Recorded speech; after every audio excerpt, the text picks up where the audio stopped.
Libro de Continuamos Mateo, con el libro capítulo de 18, Mateo. versículo 15 en adelante, familia Forero. El recaudador Mateo 18, era 15. recaudador de tributos públicos, ¿recuerdan eso que hablamos?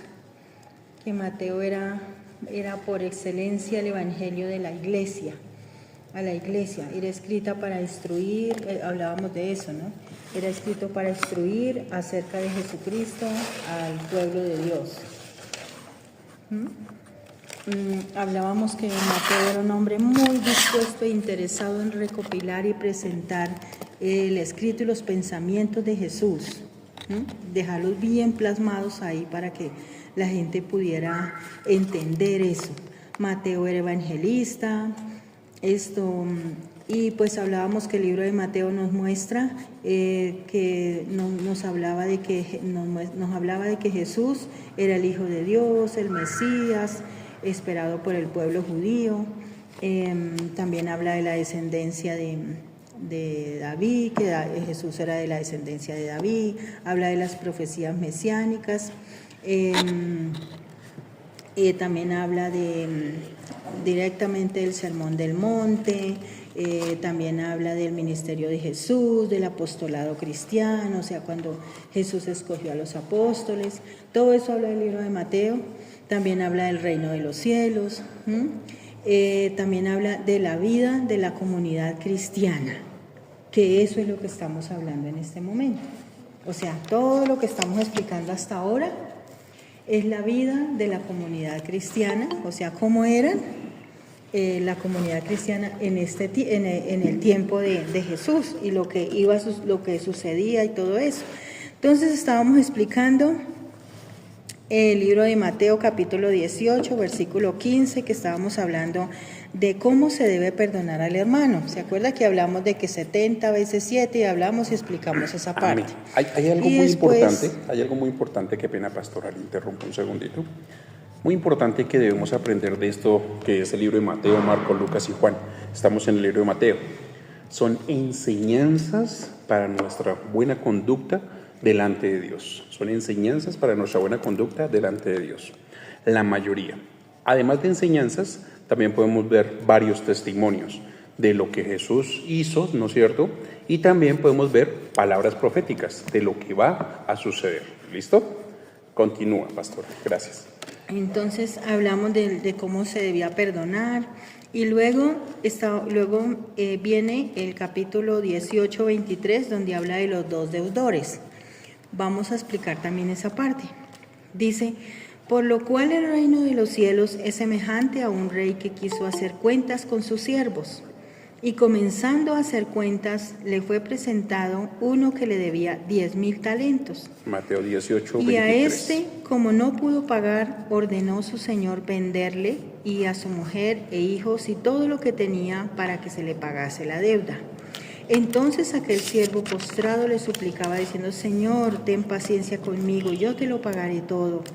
Y el señor de aquel siervo, movido a misericordia, le soltó y le perdonó la deuda. Dice el 28. Pero saliendo aquel siervo, halló a uno de sus consiervos que le debía 100 denarios. Y haciendo de él, le ahogaba diciendo: págame lo que me debes. Entonces su consiervo, postrándose a sus pies, le rogaba diciendo: ten paciencia conmigo, y yo te lo pagaré. Mas él no quiso, sino fue y le echó en la cárcel hasta que pagase la deuda. Viendo sus consiervos lo que pasaba, se entristecieron mucho y fueron y refirieron a su señor todo lo que había pasado. Entonces llamándole su señor le dijo: siervo malvado, toda aquella deuda te perdoné, porque me rogaste. ¿No debiste tú también tener misericordia de tu consiervo como yo tuve misericordia de ti? Entonces su señor, enojado, le entregó a los verdugos hasta que pagase todo lo que debía. Así también mi Padre Celestial hará con vosotros si no perdonáis de todo corazón cada uno a su hermano sus ofensas. Amén y amén.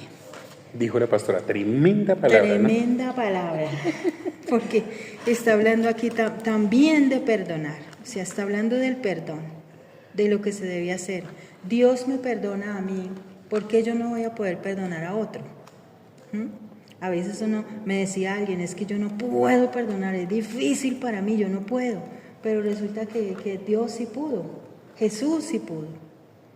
Aún todos le fallaron, todos los que estaban con él. Aún Pedro, que fue el que le dijo que lo amaba más que, mejor dicho, hasta la vida daría por él. Pero en el primer momento lo dejó solo y lo abandonó. Y aún así, Jesús nunca dijo, no, ese Pedro de gracia, yo no quiero saber nada de... Jesús no dijo eso. Ni aún Judas, que lo traicionó y comió con él a la mesa, y tampoco le dijo, Judas, usted es una porquería, se larga de aquí. No, tampoco hizo eso. Pero nosotros a veces nos cuesta, nos hacen algo y eso, mejor dicho, es difícil. Deberíamos leer esta palabra y mirar lo que dice acá. Aquí hay algo... Dice así también mi Padre Celestial hará con vosotros si no perdonáis de todo corazón cada uno a su hermano sus ofensas. Mire lo que dice Mateo 6:14. Dice así, leo para ustedes. Porque si perdonáis a los hombres sus ofensas, os perdonará también vuestro Padre Celestial. Mire lo importante que es poder perdonar las ofensas para que Dios nos perdone las nuestras. Sí, inclusive dice también para que nuestra ofrenda delante del Señor sea grata, debemos ponernos primero como de acuerdo en nuestro hermano. Ir y ponernos a cuenta, si no presentéis vuestra ofrenda hasta que no vayas y te pongas a cuenta con tu hermano, después si ven y presenta la ofrenda al Señor. Sí, señora, también. Es muy importante. ¿Por qué? Porque si nosotros no perdonamos, ¿cómo Dios nos va a perdonar a nosotros? A veces nosotros decimos, Dios, perdóname, perdóname, perdóname, pero si, como dice la pastora y nos viene explicando la pastora, si nos cometen algún agravio o algo, entonces nosotros decimos, no, pues, ¿cómo lo voy a perdonar? ¿Cómo la voy a perdonar? Si fue el que me, o fue la que me, entonces, no. Hijo, cuenta. Cuando hace referencia a su hermano, ¿es cualquier persona?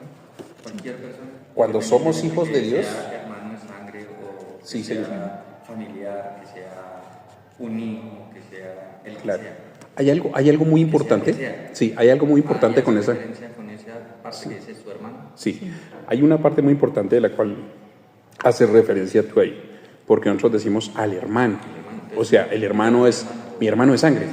O algunos dicen, no, solamente mi hermano de la congregación. Cuando nosotros aceptamos a Cristo Jesús en nuestro corazón, escúcheme por favor todos para que pongan plena atención a lo que voy a explicar.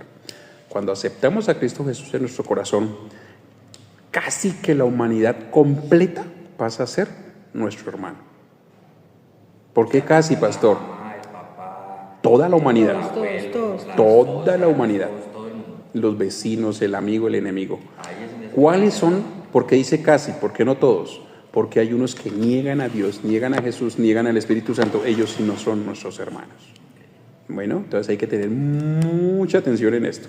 Ojo con eso, porque entonces aquí nos está llamando a tener misericordia y perdón de toda la humanidad. Bueno. Amén. Continuamos con el 19. Mateo 19. Capítulo 19 está hablando aquí de que Jesús enseña sobre el divorcio. No sé si quiera que leamos eso. Sí, rápido, sí, para poder dar una pequeña explicación rápida. Bueno. El por qué. ¿Explicas, por favor? Sí, yo te la leo.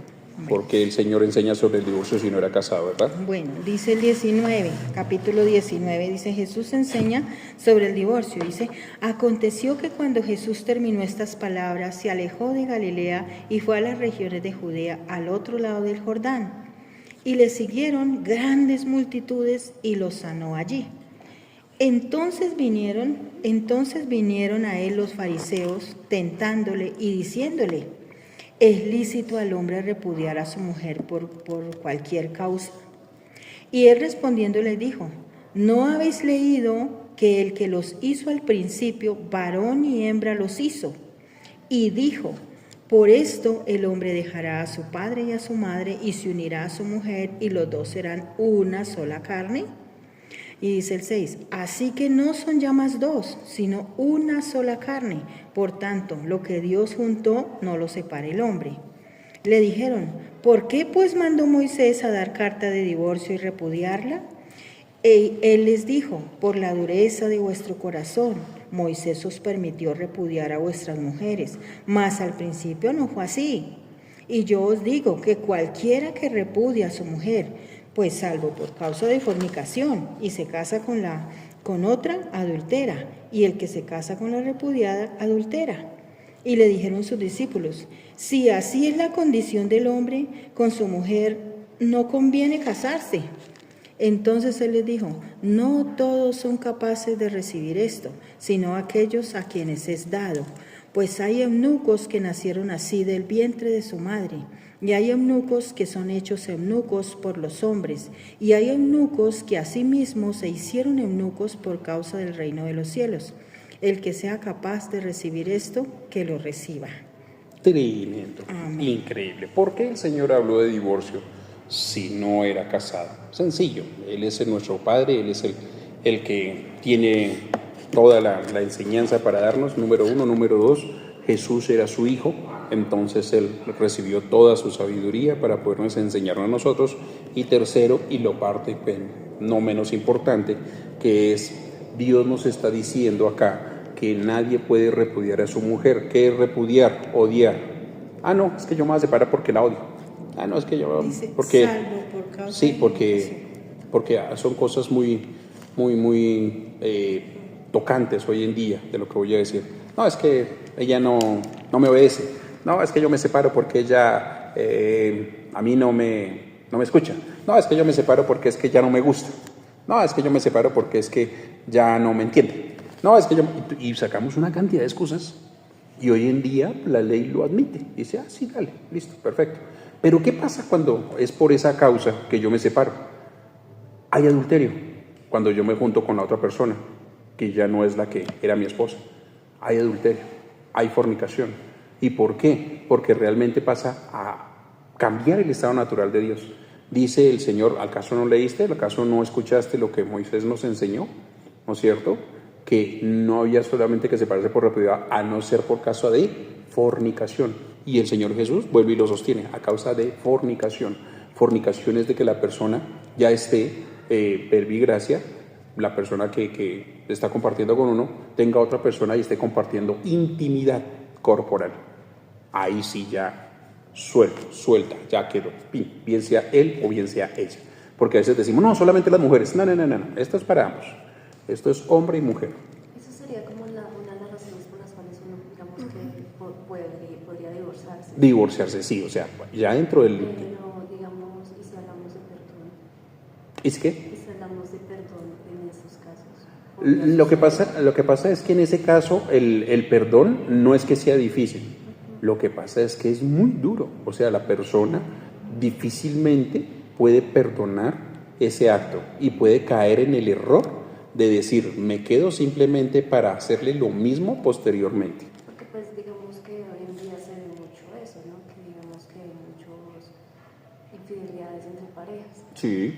Entonces, muchas parejas pues digamos que no deciden divorciarse como tal, sino deciden perdonarse, aunque es muy difícil. Si tienen la madurez, claro, si tienen la madurez suficiente, sí se pueden dar el perdón y realmente continuar como hogar, para que no haya nuevamente fornicación. Y cuando hay un engaño, que uno de los dos no sepa que el otro está fornicando o que lo está engañando, se está viviendo engañado. ¿Está siendo engañado? Sí, un ejemplo, sí, que cualquiera de los dos está haciendo su fornicación o su adulterio y el otro no sepa nada.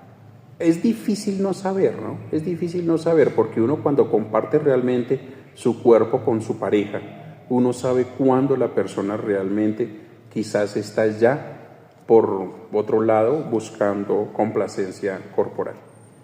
Pero uno puede perdonar, pero claro. no quiere decir que uno tenga que seguir pues en esa relación. De eso se ¿no? trata el perdón. O sea, el perdón se trata de hacer que la persona pueda darle el perdón. Es decirlo así, o sea, yo la perdono, pero se puede divorciar, pero ya tuvo un perdón. No, si la perdono, entonces no se divorcia. Si hubo perdón y no se quieren divorciar, no hay problema. Pero si hubo perdón y se divorcian, tampoco hay problema.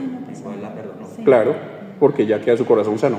Y dentro de la iglesia, dentro de los hijos de Dios, debería primero existir el perdón y luego sí la separación. O dentro de la separación, el perdón. Porque yo quizás puedo llegar a tener familia con descendencia con la persona y obviamente van a quedar unos hijos de por medio. Y voy a tener que verla como una persona natural, no como la persona que me hizo daño y hacerle daño también. Bueno, entonces mucho cuidado con eso. Lo importante del perdón también aquí es que el Señor está diciendo, ¿no es cierto? Porque veníamos atrás hablando de perdonar las ofensas, es de que si hubo descendencia con más veras hay que dar perdón. ¿Por qué? Porque nuestros hijos deben de ser hijos totalmente sanos, así vengan de una separación. Nuestros hijos tienen que comprender y entender la finalidad de por qué hubo esa separación. Y eso casi no se hace hoy en día. Hoy en día se oculta o se lleva en oculto y listo, o algunas veces ni siquiera explicamos el por qué nos separamos, sino simplemente no nos queremos estar. Pero no es la separación porque no me gusta, porque ya no quiero, porque ya te pusiste anciana, ya te pusiste anciano, entonces ya no me gustas. No es por eso. Bueno. Donde Jesús, digamos, que da como una razón por la cual una persona podría divorciarse. Sí. Digamos que sería como permitido. O sea, que fuera esa causa. Sí.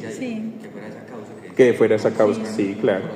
Sí, claro, separación de una vez. Porque es que el libro de 1 Corintios capítulo 7, versículos 12, 13, 14, 15, 16, 17 nos enseña que el hombre creyente o la mujer creyente no se debe consentir por separarse, al no ser por causa de fornicación.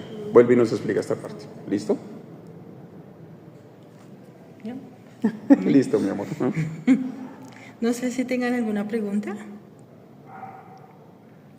Lo que pasa es que también ahí influye también el adulterio, ¿no? Porque también dice que adultera. También claro, la parte de abajo. porque cambia el estado natural. Y adulterar es cambiar el estado natural. Por ejemplo, todo lo que cambia el estado natural es adulterio. Por ejemplo, un hombre que maltrata a una mujer está adulterando porque está cambiando el estado natural. Dios dijo, ámela, Dios no dijo, pégale. Entonces está cambiando, está adulterando. ¿Sí me entiendes? O sea, son muchísimas cosas que van ahí en eso. O sea, no es solamente que tener otra persona, no es solamente, son muchísimas cosas que van ahí. Entonces, pues toca mirar. Porque Dios no dijo, el Señor no dijo eso, el Señor dijo amarla, el Señor dijo cuidarla, el Señor, lo mismo la mujer. Entonces, el hombre debe amar, cuidar, proteger. Entonces, pues todas esas cosas. Porque a veces decimos que el hombre es la cabeza y pensamos que es para mandar. Listo, continuamos. Bueno, continuamos Mateo con 19. Mateo 19, 13, ahí está hablando de que Jesús bendice a los niños, y luego el capítulo 16 que habla del joven rico. ¿Eso también lo explicamos? Pues rápidamente, pues ya sabemos lo que es la bendición de los niños. Dice el Señor, dejad que los niños vengan a mí, no se lo impidáis, ¿verdad? Porque Él es el reino de los ¿qué? De los cielos. Sí, lo de los niños, sí, el joven rico. ¿Lo explicamos? Estoy yendo, sí. Voy. Entonces, ¿por qué el reino de los cielos es de los niños? A veces surge la pregunta, si hoy en día los niños también pecan igual. No, los niños no pecan igual. Los niños pecan por falta de conocimiento. El adulto peca porque quiere. ¿Por qué el adulto? ¿En qué momento se vuelve adulto? ¿En qué momento se vuelve pecado? Para los jóvenes ya es pecado a partir de hoy en día de los 10 años, 11 años. Ya no tenemos que esperar a los 15, 16 años, 18 años. Es más, a los 12 años ya algunos niños ya pasan a ser unos jóvenes adultos. Entonces es tremendo incluso ver niños de 9, 10 años cómo tienen un conocimiento de la palabra y cómo tienen conocimiento de lo que es el pecado y lo que es la bendición o el bien. Entonces ahí es donde el Señor entra diciendo, dejad que los niños vengan a mí porque los tales es el reino de los cielos. Pero es que Él mintió no porque quiso, sino porque tristemente la sociedad le enseñó a mentir. Es más, yo les voy a decir un ejemplo rápido en la iglesia, o nosotros como hijos de Dios. Nosotros le decimos y les enseñamos a nuestros hijos, no hay que mentir, a los pequeños, no hay que mentir. Y de pronto llega alguien que no queremos en la casa o en el lugar o en la reunión, y entonces le decimos, vaya, dígale que no estoy. ¿Qué dijimos? ¿Que no qué? Vamos a decirles que no mientan, ¿no es cierto? Pero les enseñamos ¿a qué? A mentir. Entonces ellos piensan que eso es una defensa, no que es un agravio delante de Dios. Después de que comienzan a tener conocimiento de la palabra, a los 9, 10 años, hoy en día, ya empiezan a entender, entonces ya podría decirse que ya no es un niño, sino ya es un joven. Amén. Amén. Y luego viene el joven rico. Dice, ¿sí? ¿Lo leemos o continuamos? Y luego viene el capítulo 20. El capítulo 20. El capítulo 20 dice los obreros de la viña. Y luego viene, dice nuevamente Jesús anuncia su muerte, pero vamos a leer los obreros de la viña, ¿sí? Amén. Dice, porque el reino de los cielos es semejante a un hombre, padre de familia, que salió por la mañana a contratar obreros para su viña.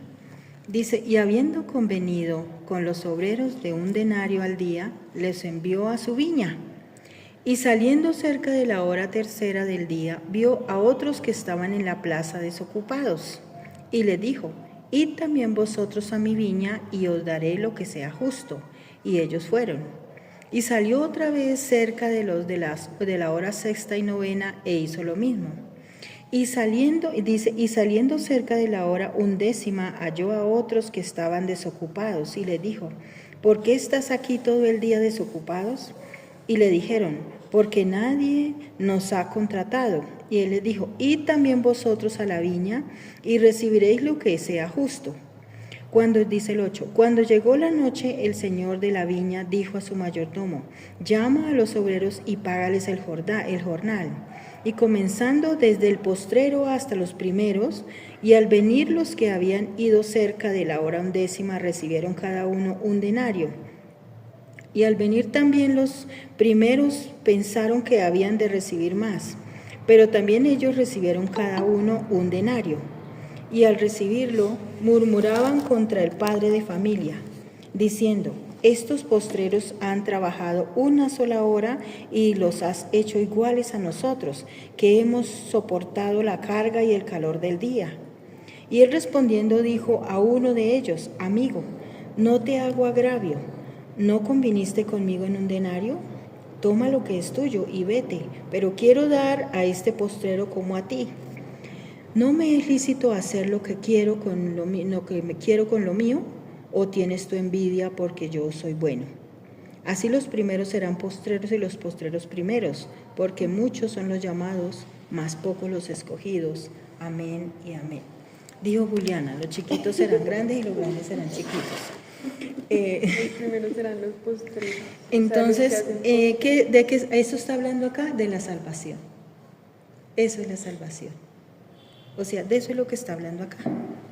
Dice, por eso dice, porque el reino de los cielos es semejante a un hombre padre de familia que salió por la mañana a contratar sus obreros para la viña. Entonces está hablando de la salvación de cada uno. O sea, no importa en el momento que llegue, usted se arrepintió, usted va. Mateo capítulo 20. Usted se arrepintió, así si fuera en el último momento, si usted se arrepintió, usted entró. Que es lo que a veces uno dice, pero no es justo, mire ese que era malo y mire qué hacía, pero sí se arrepintió. Esa es la claridad, lo que está hablando acá. Está hablando de la salvación. Aquí encierra muchas cosas que nosotros incluso hacemos como iglesia, ¿no? Como congregación. Y a veces viene una persona hablando de la salvación, se arrepiente delante del Señor, acepta al Señor Jesucristo y al otro día parte para el cielo. Entonces viene la pregunta de muchas personas, dicen, pastor, pero no se bautizó, no alcanzó a bautizarse, ¿sí fue salvo? El bautismo no es exclusivamente, escúchame bien, exclusivamente para salvación. El bautismo es para testimonio de que va a tener un cambio de vida.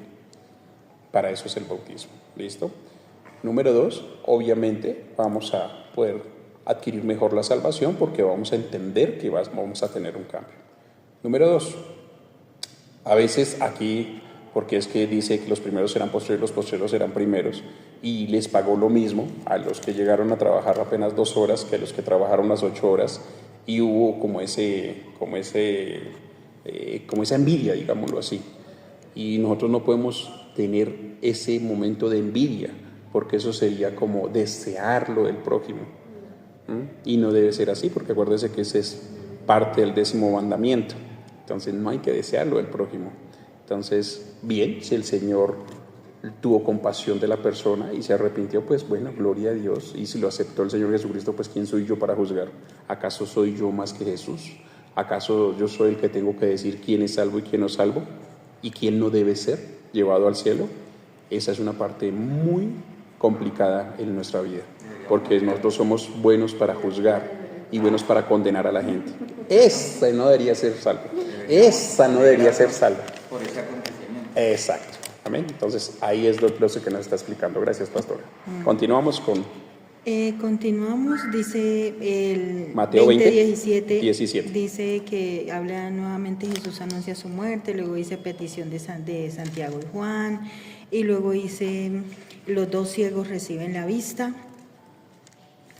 y luego viene el capítulo 21 que dice la entrada triunfal en Jerusalén. Amén. Pastores, ¿por qué no están leyendo y por qué no están profundizando en cada parte? Recuerden lo que explicamos al comienzo, por eso debemos de conectarnos siempre a la misma hora, ojalá, para poder entender.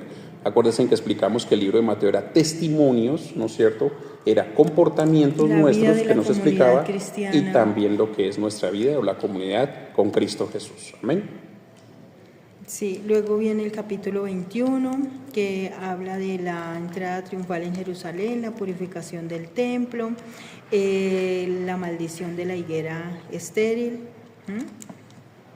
Y luego viene la parábola de los 2 hijos. Leamos la maldición de la higuera estéril. La maldición de la higuera estéril. Dice 21:18. Dice, por la mañana, volviendo a la ciudad, tuvo hambre, y viendo una higuera cerca del camino, vino a ella y no halló nada en ella sino hojas solamente. Y le dijo, nunca jamás nazca de ti fruto. Y luego se secó la higuera. Viendo esto, los discípulos decían maravillados, ¿cómo es que se secó enseguida la higuera? Y respondiendo Jesús les dijo, de cierto os digo, que si tuvieres fe y no dudares, no solamente haréis esto de la higuera, sino que si a este monte dijeres quítate y échate en el mar, será hecho. Y todo lo que pidieres en oración, creyendo, lo recibiréis.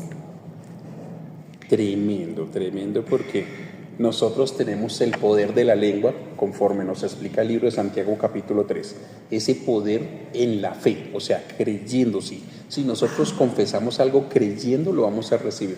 Hablábamos hace poco con alguien de la congregación y decía, a veces no me gusta andar con personas porque las personas a veces hablan cosas negativas, y al hablar de esas cosas negativas, pues como que no se reciben esas bendiciones, como que no se reciben esas bendiciones por lo que declaran las personas. Y a veces nosotros nos dejamos contaminar también de eso y las dejamos de recibir por eso. Entonces yo siempre debo tener presente de que yo soy un hijo, soy una hija de Dios, y debo anular toda palabra dentro de mi corazón, dentro de mi cabeza, y diciendo, no, yo sí lo voy a recibir, yo sí voy a aceptar, yo sí voy a estar, yo voy a ser más que bendecido, voy a ser más que bendecida en el nombre de Cristo Jesús, y continuar adelante con Cristo Jesús. No me puedo dejar contaminar o no me puedo dejar llevar, ¿no es cierto?, por las palabras de otras personas que quizás rechazan lo que es la bendición de Dios. Amén. Porque a veces decimos la bendición de Dios solamente es la que enriquece y no añade tristeza con ella, pero a veces añade más tristeza que riqueza. Entonces no es la bendición de Dios. Bueno. Pues tremendo, sea tremendo, porque hay muchas enseñanzas, ¿no?, a través de esta higuera. La higuera, los higos son los mismos brevos, ¿no? El mismo el árbol de brevo. Y entonces dice, por la mañana volviendo a la ciudad tuvo hambre, ¿cierto? Y dice, y viendo una higuera cerca del camino vino a ella y no halló nada en ella sino hojas solamente, y le dijo, nunca más nazca de ti fruto. Y luego se secó la higuera. ¿Cómo estamos nosotros delante de Dios, cierto? Si Jesús viene viene a nosotros, ¿cómo está mi corazón? ¿Cómo estoy yo delante del Señor? ¿O estamos dando fruto? O sea, son muchas cosas que uno aprende a través de este pedacito, ¿sí? Y dice, es en el momento que uno dice, tan bueno y tan misericordioso que es el Señor para con nosotros, y a veces no hay nada para Él, ¿sí me entiende? De uno. tanta misericordia y tanto que Dios hace, y aún así uno no tiene nada para Dios en un momento que Él Sí. iba a preguntar. Sí. Cuéntanos, Viviana. Paz, es que yo tengo una ahí porque obviamente entiendo el contexto que ustedes quieren dar, ¿verdad? Sin embargo, dicen los discípulos que le dijeron a Jesús que no era época de cosecha de higos, ¿sí? Es como cuando uno dice es pedirle peras a un olmo, o es como esperar que haya tiempo de, no sé, que yo vaya a cosechar una mata, siendo que todavía no es época de cosecha. Entonces, ahí me parece de pronto que es algo como, no sé, como irónico, sarcástico, no sé, de parte de Jesús como una actitud diferente y decir como, bueno, o sea, no estamos en época de cosecha de higos, pero igual sé que se la mata y nunca más voy a dar fruto porque no le dio a él fruto. ¿Sí me hago entender? Claro que sí. Mira, es muy cierto lo que estás diciendo, no era tiempo de higos, pero hay algo muy importante. Estamos hablando acerca de lo que es la palabra de salvación, la palabra de perdón, ¿no es cierto?, que es lo que nos viene explicando el libro de Mateo, pero hay algo aún mucho más profundo que dice Pablo y nos enseña y nos dice que nosotros debemos instar a tiempo y fuera de tiempo. No es solamente esperar el tiempo del dolor, de la calamidad para poder hablar de la palabra, sino en todo momento. Bueno, entonces estamos hablando más que todo desde esta parte, ¿verdad? Para poder aclarar un poco lo que es el proceso de la aceptación de la salvación y la aceptación de Cristo Jesús. No sé si te enredé o me expliqué. Pues es que estamos leyendo este pedacito. ¿No? Sí, yo Ok. entiendo, digamos. Sí, entendí. Pero Me quisiste decir, es como- en este pedacito que estamos leyendo no habla de los higos, de que no era tiempo de higos. Ok. Bueno, continuemos. Dice la parábola de los dos hijos, dice la autoridad de Jesús, y luego dice la parábola de los dos hijos, y luego habla de los labradores malvados. Y luego viene el capítulo 22, que habla de la parábola de la fiesta de las bodas. Mateo capítulo 22. Y luego viene el capítulo 22, 22:15, que habla de la cuestión del tributo y habla de la pregunta sobre la resurrección. Y luego viene el 34, que es el 22:34, que es el gran mandamiento. Ese sí quiero que lo leamos. Entonces dice el 22, Mateo 22:34, dice, entonces los fariseos, oyendo que había hecho callar a los saduceos, se juntaron a una, y uno de ellos, intérprete de la ley, preguntó por tentarle diciendo, Maestro, ¿cuál es el gran mandamiento en la ley? Y Jesús le dijo, amarás al Señor tu Dios con todo tu corazón y con toda tu alma y con toda tu mente. Este es el primero y el grande mandamiento. Y el segundo es semejante, amarás a tu prójimo como a ti mismo. De estos dos mandamientos depende toda la ley y los profetas. O sea, todo. Ahí está encerrado todo, fue lo que el Señor dijo aquí. Entonces me parece muy bueno. El gran mandamiento dice que ellos sabían, porque dijo que lo hicieron ¿para qué? Solamente para tentarle. Ellos sabían, o sea, ya conocían esto porque él ya les había hablado. Es lo mismo que uno siempre, ellos oían a Jesús, lo oían, pero no escuchaban porque no hacían lo que Jesús decía. Hay personas que son así, que son de esas que dice, como dijo el mismo Jesús, hagan lo que ellos dicen, mas no lo que ellos hacen. Entonces aquí Jesús dijo, amarás al Señor tu Dios con todo tu corazón, con toda tu alma y con toda tu mente. O sea, eso es todo el cuerpo de uno, nuestro corazón, nuestra alma y nuestra mente. Eso es toda la vida, todo uno como persona. Eso somos nosotros, ¿cierto? Dijo todo tu corazón, toda tu alma y toda tu mente. Dice, este es el primero y el grande mandamiento. O sea, y en eso enfoca todo. Y luego dice, y el segundo es semejante, amarás a tu prójimo como a ti mismo, como a nosotros mismos, que es lo que es difícil. A veces queremos desbaratar a nuestro prójimo porque no nos gusta nada de lo que ellos hacen, o de lo que ellos, o como ellos son. A veces queremos que sean como uno, para de pronto verlos diferente. Y ese es un error muy grande. Pero resulta que aquí dice, amarás a tu prójimo como a ti mismo. Amén. Hay algo que nos encierra estas dos partes y es una misma palabra, amar. Cuando amamos, realmente respetamos. Cuando amamos, realmente perdonamos.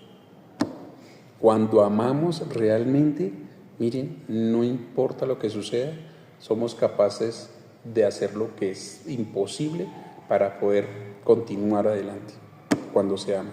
Y pues lo dice claramente en el 37, ¿no? Mateo 22, 37. Jesús le dijo, amarás. O sea, continuar. Pareciera que fuera futuro, pero es continuar hacia el futuro. Al Señor tu Dios. Con todo tu corazón. O sea, no hay espaciecito para que usted omita algo. Ámelo. Y con toda tu alma, o sea, aún con los sentimientos, ámelo. Y con toda tu mente, o sea, piensa solamente en amar. Y el segundo, pues igual, ¿no? Amar. ¿Amar a quién? A tu prójimo, como a ti mismo. O sea, si yo me amo, soy capaz de amar a Dios, de amar al prójimo. Si yo no me amo, difícilmente puedo amar a Jesús. Por eso uno siempre intuye cuando una persona no ha recibido a Cristo Jesús. ¿Por qué? Porque no se ama. Y si no se ama, ¿cómo va a amar a Jesús? ¿Cómo va a amar a Dios? ¿Cómo va a amar al Espíritu Santo? Algunos dicen, no, yo sí lo amo. No. Aquí dice con todo. Con toda tu mente, con toda tu alma y con todo tu espíritu. No dice pensar en amar solamente, sino dice hacer. No dice procurar, dice hacer. Entonces es la parte que quería explicarles. Amén. Amén. ¿Me vas a preguntar algo? Y luego viene el capítulo 23, bueno, dice de quién es hijo el Cristo, y luego habla de Jesús acusa a los fariseos y escribas y fariseos, que es el capítulo 23, y luego viene, hablamos de eso, ¿cierto? De que Jesús acusa a escribas y fariseos. Podríamos, claro, para poder dar una explicación acerca de lo que es la excepción de la regla que veníamos hablando del perdón. Sí. Bueno. Dice capítulo 23 de Mateo, dice, entonces habló Jesús a la gente y a sus discípulos diciendo, dijo, en la cátedra de Moisés se sientan los escribas y los fariseos. Así que todo lo que os digan que guardéis, guardadlo y hacedlo, mas no hagáis conforme a sus obras, porque dicen y no hacen. Dicen y no hacen. ¿Se acuerdan lo que hablábamos ahorita? Porque atan cargas pesadas y difíciles de llevar y las ponen sobre los hombros de los hombres, pero ellos ni con un dedo quieren moverlas. Antes hacen todas sus obras para ser vistos por los hombres, pues ensanchan sus filacterías y extienden los flecos de sus mantos. Y dice el 6, y aman los primeros asientos en las cenas y las primeras sillas en las sinagogas y las salutaciones en las plazas, y que los hombres los llamen rabí, rabí. Pero vosotros no queráis que os llamen rabí, porque uno es vuestro maestro, el Cristo, y todos vosotros sois hermanos. Y no llaméis padre vuestro a nadie en la tierra, porque uno es vuestro Padre, el que está en los cielos. Ni seáis llamados maestros, porque uno es vuestro maestro, el Cristo. El que es mayor de vosotros sea vuestro siervo. Porque el que se enaltece será humillado, y el que se humilla será enaltecido. Mas hay de vosotros, escribas y fariseos hipócritas, porque cerráis el reino de los cielos delante de los hombres, pues ni entráis vosotros, ni dejáis entrar a los que están entrando. Ay de vosotros, escribas y fariseos hipócritas, porque devoráis las casas de las viudas y como pretexto hacéis largas oraciones, y por esto recibiréis mayor condenación. Ay de vosotros, escribas y fariseos hipócritas, porque corréis mar y tierra para hacer un prosélito, y una vez hecho, le hacéis 2 veces más hijo del infierno que vosotros. Ay de vosotros, guías ciegos, que decís: si alguno jura por el templo, no es nada, pero si alguno jura por el oro del templo, es deudor. Insensatos y ciegos, porque ¿cuál es el mayor, el oro o el templo que santifica el oro? También decís: si alguno jura por el altar, no es nada, pero si alguno jura por la ofrenda que está sobre él, es deudor. Necios y ciegos, porque ¿cuál es mayor, la ofrenda o el altar que santifica la ofrenda? Pues el que jura por el altar, jura por él y por todo lo que está sobre él. Y el que jura por el templo, jura por él y por el que lo habita. Y el que jura por el cielo, jura por el trono de Dios y por aquel que está sentado en él. Ay de vosotros, escribas y fariseos hipócritas, porque diezmáis la menta y el eneldo y el comino, y dejáis lo más importante de la ley, la justicia, la misericordia, la fe. Esto es necesario hacer sin dejar de hacer aquello. Guías ciegos, que coláis el mosquito y tragáis el camello. Ay de vosotros, escribas y fariseos hipócritas, porque limpiáis lo que es de afuera del vaso y del plato, pero por dentro estáis llenos de robo y de injusticia. Fariseo ciego, limpia primero lo de adentro del vaso y del plato, para que también lo de afuera sea limpio. Ay de vosotros, escribas y fariseos hipócritas, porque sois semejantes a sepulcros blanqueados, que por fuera a la verdad se muestran hermosos, mas por dentro están llenos de huesos de muertos y de toda inmundicia. Así también vosotros por fuera a la verdad os mostráis justos a los hombres, pero por dentro estáis llenos de hipocresía e iniquidad. Ay de vosotros, escribas y fariseos hipócritas, porque edificáis los sepulcros de los profetas y adornáis los monumentos de los justos, y decís: si hubiésemos movido en los días de vuestros padres, no hubiéramos sido sus cómplices en la sangre de los profetas. Así que dais testimonio contra vosotros mismos de que sois hijos de aquellos que mataron a los profetas. Vosotros también llenad la medida de vuestros padres. Serpientes, generación de víboras, ¿cómo escaparéis de la condenación del infierno? Por tanto, he aquí yo os envío profetas y sabios y escribas, y de ellos a unos mataréis y crucificaréis, y a otros azotaréis en vuestras sinagogas, y perseguiréis de ciudad en ciudad, para que venga sobre vosotros toda la sangre justa que se ha derramado sobre la tierra, desde la sangre de Abel el justo hasta la sangre de Zacarías, hijo de Berequías, a quien matasteis entre el templo y el altar. De cierto os digo que todo esto vendrá sobre esta generación. Amén y amén. Y dice, Jesús está acusando de todo lo que ellos estaban haciendo, ¿sí? Porque ellos que aún así ellos escuchaban y nunca hacían lo que decía el Señor Jesús, sino que simplemente, por eso hablaba de todo esto. Las cargas, las cosas. Sí, las cargas que colocamos los hombres, o el hombre, que le colocamos a las personas, y a veces dicen, es muy duro o es imposible ser salvo. No, no es duro ni es imposible. Lo que pasa es que como hombres a veces colocamos muchas cargas a las personas, o quizás no las liberamos de esas cargas que las personas hasta muchas veces traen. Entonces hay que tener mucho cuidado con esta parte. ¿Por qué? Porque nosotros no somos los que decimos quién es y cómo se debe hacer. No, nosotros lo que hacemos es explicar lo que la palabra dice y ayudarles a las personas a que puedan tener verdaderos cambios significativos conforme al paso de los días, de las semanas, de los meses o quizás de los años. Todas las personas no pueden ser iguales a mí y debemos ayudarles a que tengan cambios significativos que no sean iguales como llegaron a Cristo Jesús, sino que sean mejores dentro de una semana, dentro de un mes, dentro de un año, dentro de una década. ¿Qué sé yo cuánto tiempo va a tardar la persona para realmente ser totalmente convencido de que ama y es amado o amada por el Señor? No sé si me estoy haciendo entender. No coloquemos cargas innecesarias delante de las personas o a las personas, por favor.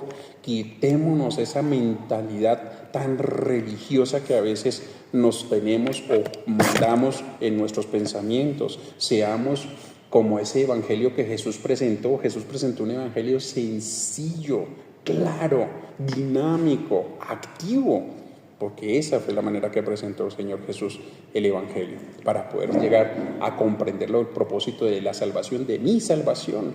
No quiere decir que porque una persona quizás haya cometido un pecado o cometió el pecado, entonces ya no puede servir en la congregación, ya no puede entrar al lugar, entonces no entraríamos ninguno. Así, sencillo. ¿Qué está diciendo, pastor? ¿Usted peca acaso? ¿Y es que acaso donde dice que yo soy santificado, soy santo totalmente y que no voy a pecar? Uno trae sus pecados. Entonces tendría que uno también quedarse fuera de la congregación, porque uno también a veces trae sus pecados. Uno, les he dicho a ustedes muchas veces, uno muchas veces quisiera como ahorcar al hermanito o a la hermanita. Eso es pecado. No, eso no es pecado. ¿Cómo que no? Eso es pecado.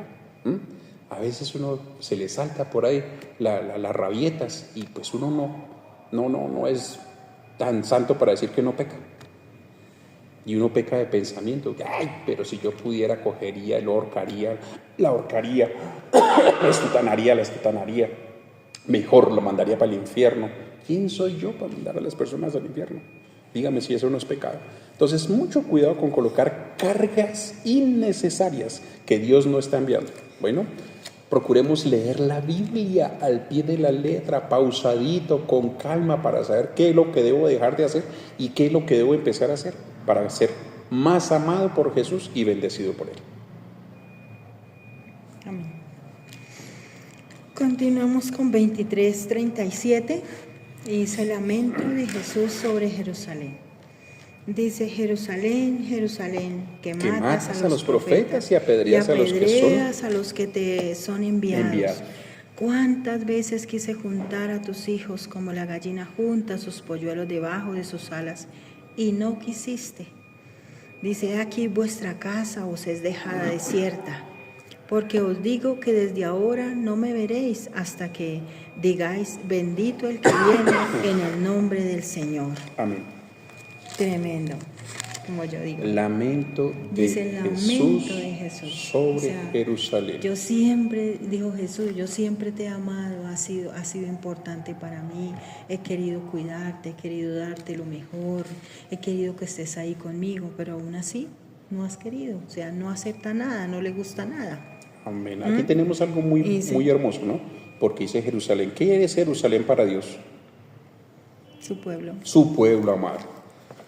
¿Qué somos nosotros como hijos para Dios? Sus hijos. Sus hijos amados. Sus hijos amados. Lo aceptamos, ¿no es cierto? Como padre, ¿no es cierto? Él nos acepta también como pueblo, pero somos sus hijos amados. Hay algo clarísimo acá. Cuidado con la manera de hablar con las personas o de las personas que realmente aman a Jesús. A su modo lo están amando, están empezando a entender, están empezando a comprender. Ayudémosles, levantémosles, edifiquémosles. Pastor, ¿por qué sigue insistiendo con eso? Porque hoy en día se ha desatado una ideología que si las personas no son iguales a mí, ninguno es salvo. ¿Dónde pues dice eso? ¿Dónde, por favor? Amemos a las personas, cuidémoslas, mire, llamémoslas, estemos pendientes de ellos, de ellas. A veces dicen, eso es trabajo de los pastores. Mire, ustedes son piedra fundamental en la salvación de muchos de sus hogares, de sus casas, de sus familias, de quienes les rodean. Aún también, ¿por qué no?, de la congregación. Si conocen de alguien, de alguno que no ha vuelto, que no está, ámenlo, llámenlo, péguenle una llamadita. Que el pastor ya lo llamó, no importa. Que el pastor no lo ha llamado, tampoco. El Señor lo colocó en su corazón, hágalo, por favor, por amor a Dios. Mire, esto no es trabajo de uno solo, esto es un trabajo grupal. El Señor llamó a 12, andaban 70 y terminaron 120. con el Señor Jesús, andando haciendo el trabajo de Jesús. No dice que solamente Jesús lo hizo, Él les enseñaba y iban haciéndolo. Aquí el Señor nos está hablando muy claramente de tener cuidado de ir a apedrear. Apedrear no es tanto literal como lo dice físico, pegarle a la persona. ¿Cuántas veces mandamos pullas de palabrerías, de lisonjerías hacia las personas que se congregan? Y pueda que no sea ni de esta congregación, de otras congregaciones. Cuidado con eso, cuidado con hablar con el siervo de otra congregación que está haciendo bien, que está haciendo mal. Él es el que tiene que rendirle cuentas a Dios. Si tú te das cuenta que está haciendo mal, oremos a Dios para que la persona sea cambiando conforme al propósito de la palabra. Hoy están ellos, mañana quizás podemos llegar a ser nosotros, la podemos embarrar en alguna cosa, o ya la embarramos. Ayuden a orar, oremos. Esto no es para volverlo un centro de habladurías ni nada, sino de oración, petición, no apedrear, no lastimar. Mire cuántas veces juntar a todos sus hijos como la gallina junta a sus polluelos, dice acá, es aguardarlos, abrigarlos, acobijarlos con nuestra oración. Si podemos hacerlo físicamente, pues mucho mejor. Ir a bendecir al hermano. Si vemos que tiene alguna necesidad y veo que yo puedo suplir alguna partecita de esa necesidad, cumplámosla, hagámosla por amor a Dios. Se nos está olvidando bendecir a las personas, se está olvidando entregar también de lo que Dios nos da. Aunque nosotros decimos, no, eso es muy poquito. Miren, no hay nada tan poquito que se le pueda dar a alguien. Puede ser de gran bendición para la persona. De gran, no sé lo que Dios te haya llamado, no sé lo que Dios haya colocado en tu corazón. Hazlo. Pero es que ese man no es cristiano. Pero es que hoy en día la palabra, esa vieja no es cristiana. ¿Qué importa eso? ¿Acaso dónde dice que tenemos que darle solamente a los hijos de Dios o a las hijas de Dios? Dice primeramente a los hijos de Dios. Esa palabra es muy mencionada en la Biblia. Primeramente a los hijos de Dios. Quiere decir que a los otros no, tampoco nos dejemos de hacerlo. Debemos hacerlo. Así que vamos para adelante, mis amados. Acuérdense, enseñanzas de cómo debemos de comportarnos, enseñanzas de lo que debemos hacer y enseñanzas de lo que debemos dejar de hacer. Amén.